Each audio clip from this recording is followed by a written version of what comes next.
retrouve Olivier Granilic à Jérusalem et ce matin, Olivier, vous en parliez tout à l'heure, c'est un homme qui est à la une de la presse israélienne, le professeur Nachman Ash. Il va remplacer le professeur Roni Gamzou à la tête de l'autorité pour la lutte contre le coronavirus. Tout à fait, Ilana, et le professeur fraîchement nommé déclare ce matin dans le Israël Hayom qu'il a conscience de l'importance de sa mission. Le quotidien nous présente celui qui va remplacer donc le professeur Gamzou à la tête de la lutte contre le coronavirus en Israël. Il a 59 ans, marié et père de 3 enfants. Il est surtout l'ancien médecin-chef de l'armée. Il a également été chef de la division santé de la caisse de santé, donc Maccabi, écrit ce matin le quotidien. Israël Hayom ajoute que le professeur H ne multiplie pas les déclarations et interviews dans les médias.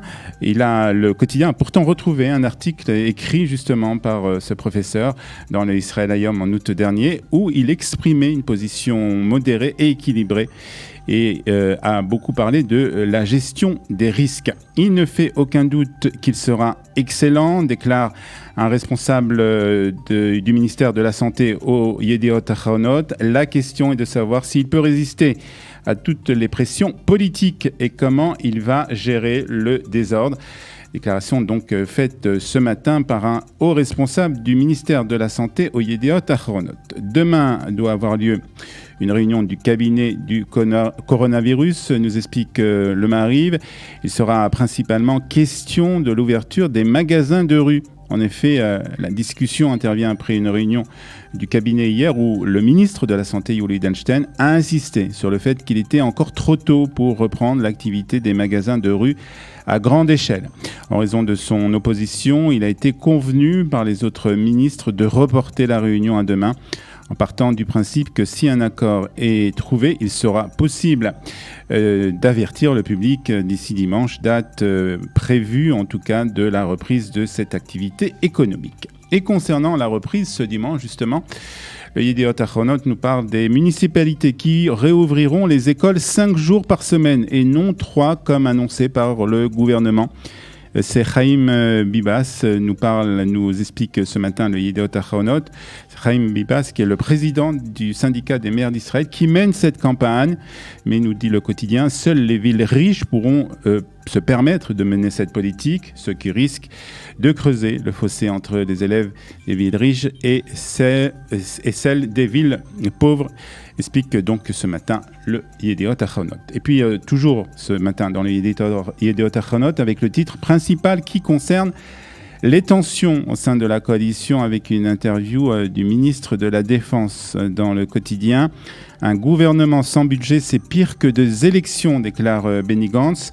Et ajoute, si Netanyahou ne fait pas voter le budget, c'est un crime contre l'État. Titre ce matin le Yediot Ahronot en première page. Gantz qui préfère, nous dit le Yediot Ahronot, en général garder un profil modéré, se trouve à un moment où il doit prendre une décision dramatique, démanteler ou non la coalition en raison de l'opposition de Benyamin Netanyahou de faire voter le budget 2021.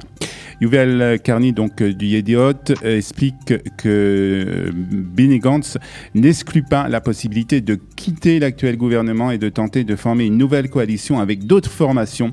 C'est une option qui existe, explique ce matin Yuval Karni.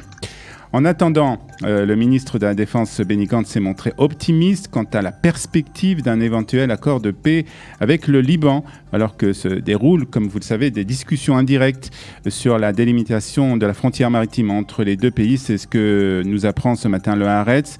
J'entends aussi des voix positives au Liban qui parlent en ce moment de paix et de relations avec Israël, a-t-il déclaré lors d'un exercice de l'armée israélienne le long de la frontière nord. Les citoyens du Liban doivent savoir que le Hezbollah et non Israël est leur problème, car si le Hezbollah attaque Israël, le Liban en paiera le prix, ajoute Benny Gantz dans les colonnes du Haaretz. Et le Maariv nous apprend qu'Israël part en guerre contre la haine anti-israélienne sur les réseaux sociaux. La ministre israélienne des Affaires stratégiques a demandé au réseau social Twitter de fermer près de 200 comptes qu'il accuse de promouvoir l'incitation à la haine à l'encontre d'Israël. Parmi les profils concernés, 128 étaient faux, a précisé le ministère, qui a par ailleurs indiqué que les tweets incriminés porté notamment sur les présumés crimes de guerre qu'aurait commis Israël dans les territoires, ainsi que sur les projets israéliens d'annexion de certaines parties de Judée et de Samarie. Le problème avec les faux profils, c'est qu'ils manipulent le discours public dans le but d'inciter à la haine et l'animosité, et plus particulièrement à l'encontre d'Israël et ses citoyens. C'est ce que déclare Orit Farkash-Hacohen, ministre des Affaires étrangères, dans le Haaretz ce matin. Et les États-Unis et Israël vont développer un accord bilatéral portant sur la coopération scientifique et inclure la Judée, Samarie et le plateau du Golan. C'est ce que nous annonce ce matin le Israël Hayom. Cet accord sera mis à jour lors d'une cérémonie officielle qui va avoir lieu aujourd'hui à Ariel en présence de Benjamin Netanyahu et de David Friedman, qui est l'ambassadeur des États-Unis en Israël. Et puis Olivier, nous terminerons par l'accord de normalisation entre Israël et les Émirats arabes unis qui a des répercussions sur le monde du football. En effet, les fédérations de football des Émirats arabes unis et Israël ont signé un accord pour assurer une coopération et organiser des activités communes. C'est ce qu'a annoncé en tout cas la Ligue professionnelle émirati.